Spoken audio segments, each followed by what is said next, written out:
aí pessoal, beleza? Canal Prime Building na área e hoje nós vamos falar sobre pejotização da mão de obra. E aí, vamos lá?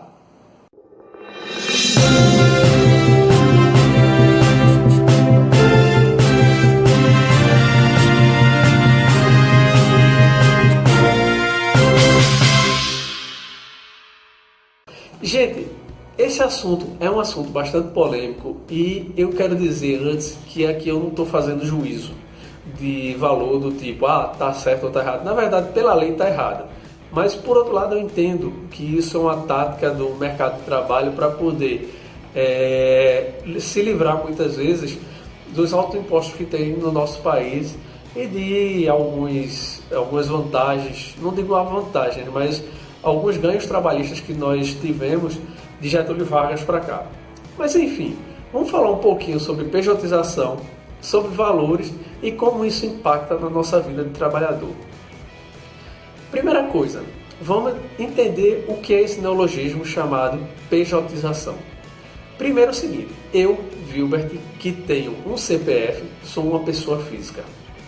No momento que eu abro uma empresa, eu gero um novo ente, que é uma pessoa jurídica. E no caso dessa pessoa jurídica, ela já não tem um CPF, ela tem um CNPJ.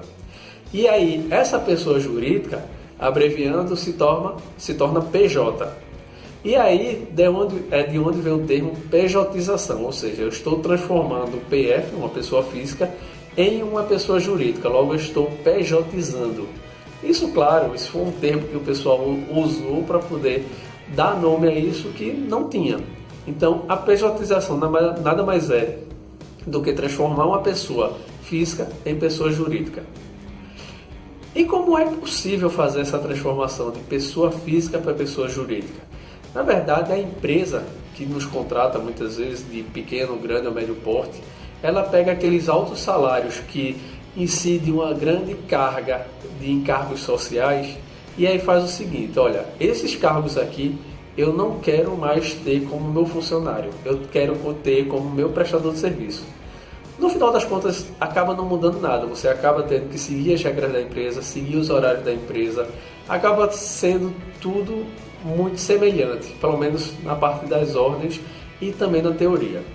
O que acontece para a empresa preferir correr esse risco? E por que eu digo correr esse risco? Porque o Ministério do Trabalho entende isso como crime e está indo atrás das empresas.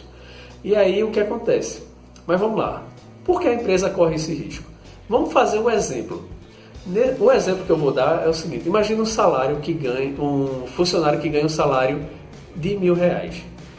Já que ele ganha um salário de R$1.000, a empresa vai ter que separar mais, além do salário de R$1.000, mais R$736 para poder cobrir esses encargos sociais. E como é composto esses encargos sociais? Cerca de 43% é de impostos, ou seja, INSS, SEBRAE, SESC, SENAC. Bem, tem muita coisa envolvida aí. INSS é o principal, é aquele que tem o maior percentual, é de 20%. Além disso, tem algumas incidências, que é a multa do FGTS, entre outros. Por outro lado, esses 29% servem para poder remunerar férias, 13º, auxílio-doença e até a indenização de uma demissão sem justa causa, por exemplo, que aí você acaba pagando a mais. E aí, quando a empresa só paga R$1.000 ao funcionário e deixa de pagar esses 736, ou seja, ela tem, digamos assim, uma redução considerável naquela sua folha de pagamento. Isso pode aumentar a sua competitividade e também, de certa forma, é uma forma de sonegar dinheiro. O que acontece para a gente que é trabalhador? A gente só perde, em geral, mas fica sempre aquele dilema. Eu aceito esse tipo de situação ou eu, digamos, perco o emprego e abro espaço para outra pessoa assumir? Bem, isso fica da consciência de cada um. O que eu quero dizer é o seguinte.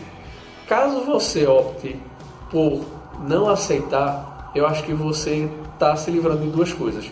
Primeiro, de fazer com que o mercado continue fazendo essa pejotização.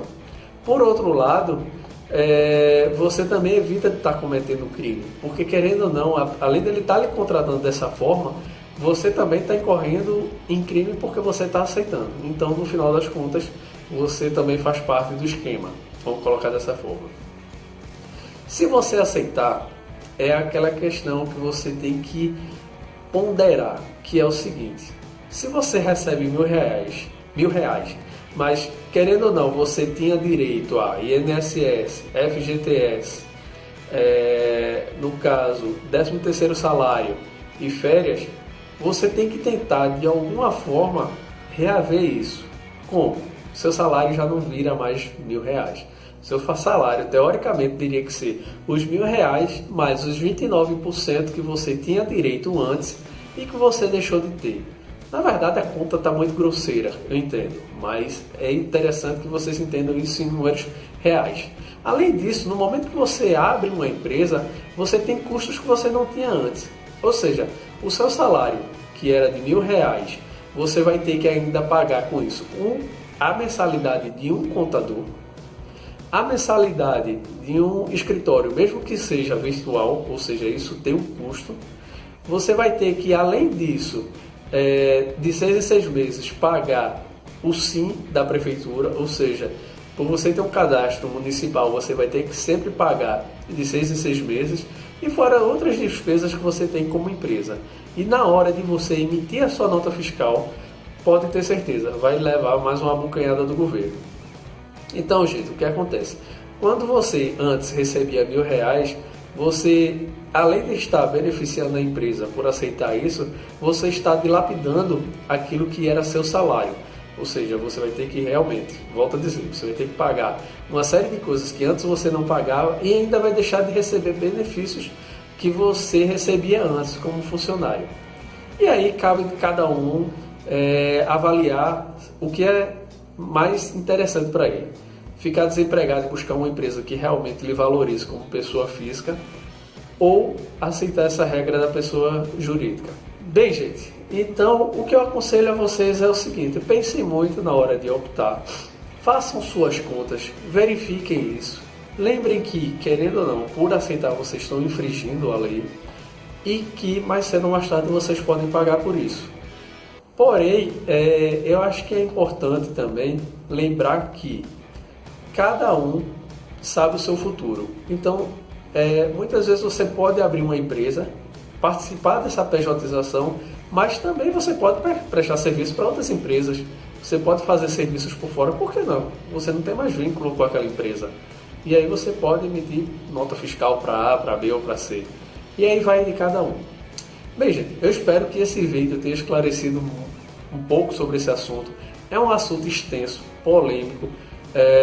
Eu acredito que algumas pessoas até achem que eu não deveria fazer esse vídeo, mas como eu acredito que tem muita gente nessa situação, acho importante realmente abordá-lo. Ok, gente? Não esqueçam de se inscrever no canal, de dar o seu like aqui, de compartilhar, de curtir, de nos acompanhar nas nossas redes sociais.